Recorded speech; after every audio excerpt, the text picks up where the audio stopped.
জয় Shriram guys, good morning. আকতাম ব্লগলৈ স্বাগতম জনাইছো। তো আজি জয় শ্ৰীৰাম বুলি ক'লো। আজি হৈছে জানুৱাৰী। আজি আমাৰ ৰাম মন্দিৰটো লোৱা হ'ব। মানে 5 বছৰ পুৰণি হিন্দু ইতিহাস আজি বিশ্বৰ দৰবাৰত। তো সমূহ সনাতনীলৈ মোৰ তৰফৰ পৰা শুভকামনা যাচিলো। তো জয় শ্ৰীৰাম কৰি ভিডিঅ'টো আৰম্ভ কৰো। তো আহি পালো মলয়হঁতৰ ঘৰ আৰু চাওকচোন একদম শ্বিলং আন জাগা হৈ গৈছে। পুৰা ৰ'দে দিয়া নাই, এতিয়া প্ৰায় 11টা মানে বাজছে আৰু মলয় ইয়াত ঠাণ্ডা ঠাণ্ডা লগা নাই, কাৰণ আজি গৰম দাইজ, হিন্দুবাসীৰ গৰম দাইজ। কাৰণ কিয় আজি সোমবাৰে মই এনেই জচুত থাকো, তাতে আজি আৰু ৰাম মন্দিৰ ল'ব আজি। জয় শ্ৰীৰাম। মানে আজি সকলোতেতো আমাৰ ভাৰতৰ সকলো ঠাইতে ৰাম মন্দিৰ উদ্বোধন কৰা, চবতে উদযাপন কৰিব, কিন্তু আমাৰ ইয়াৰে পলাশবাৰীৰ ক'ত কেনেকুৱা, আমাৰ ওচৰৰে ক'ত কেনেকুৱাকে পালন কৰে আমি আপোনালোককো দেখাব চেষ্টা কৰিম, আমিও চাম। গতিকে বলক ক'ত কেনেকুৱা আমাৰ ইয়াৰে হনুমান মন্দিৰতো কিবা কৰি আছে। তো তাকালৈকে যাই পেলাই দেখি আছো কি কৰি আছে। তো গাইছ আমি আহি পালো আমাৰ ইয়াৰে পাহাৰৰ মন্দিৰত আৰু ইয়াতে পূজা পাঠ চলি আছে। এইটো হৈছে হনুমান মন্দিৰটোৰ ওপৰত হনুমান মন্দিৰটো। তো তাকেলৈকে যাওঁ। তো এইটো হৈছে মন্দিৰটো আৰু ইয়াতে গান চান বাজি আছে। মন্দিৰটোত পূজা পাঠ চলি আছে। তো এয়া আছিল আমাৰ এইটো হনুমান মন্দিৰ। তো আমি ফাৰ্ষ্ট আমাৰ ইয়াৰে হনুমান মন্দিৰৰ বঢ়িয়াকে সেৱা চেৱা কৰি ললো। এতিয়া আমি পলাশবাৰী মানে তাৰপিছত যাই আৰু বিজয়নগৰতো যাব চেষ্টা কৰিম। বিজয়নগৰৰ বিষ্ণু মন্দিৰ হ'ব বোলে। কিবা চলি আছে বিষ্ণু মন্দিৰত, বিষ্ণু মন্দিৰ নহয়, জৈন মন্দিৰত নহয়, বিষ্ণু মন্দিৰত হৈ আছে। জৈন মন্দিৰতো কিবা সেইটো গম নাপাওঁ, কিন্তু আমাৰ ইয়াৰে বিষ্ণু মন্দিৰটো হ'ব। তো গাই চাই পালো বিজয়নগৰ আৰু প্ৰায়ভাগ দোকানে বন্ধ। আৰু এয়া চাওক মহোৎসৱ, শ্ৰী ৰাম মন্দিৰ প্ৰাণ প্ৰতিষ্ঠা মহোৎসৱ, এয়া চাওক। আৰু আমি এতিয়া বিষ্ণু মন্দিৰলৈকে যাই আছো। কেনেকুৱা কি পৰিস্থিতি কৰিছে তো আপোনালোকক দেখুৱাম, কেনেকুৱা কিনকে উদযাপন কৰি আছে।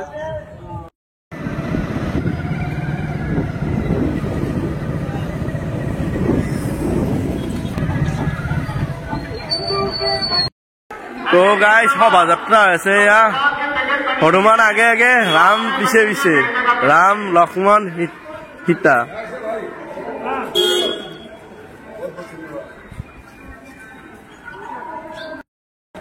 তো আমি হাত লেট হল, মানে কি শোভাযাত্ৰাটো হৈ গেল, এয়া শোভাযাত্ৰাটো হৈ গেল। আৰু এইটো হৈছে বিষ্ণু মন্দিৰটো। তো বহুত ডাঙৰকে এটা হৈছে। আমি বাৰু ভিতৰে নাযাওঁ, বাহিৰৰ পৰাই দেখি আছো। এয়া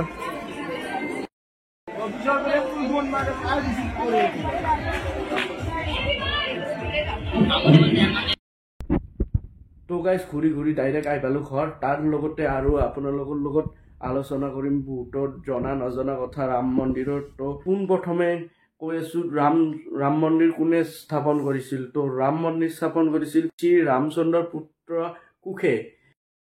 তো সেইটো টাইমত আছিল বাবৰ নামৰ এজন ৰজাজনে সেনাপতি 1528 চনত কৈছিল যে ৰাম মন্দিৰটো ভাঙি দি।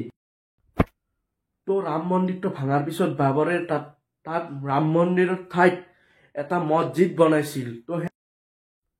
তো তেনেকে মোগলৰ শাসন চলি থাকিল 190 বছৰক লাগি।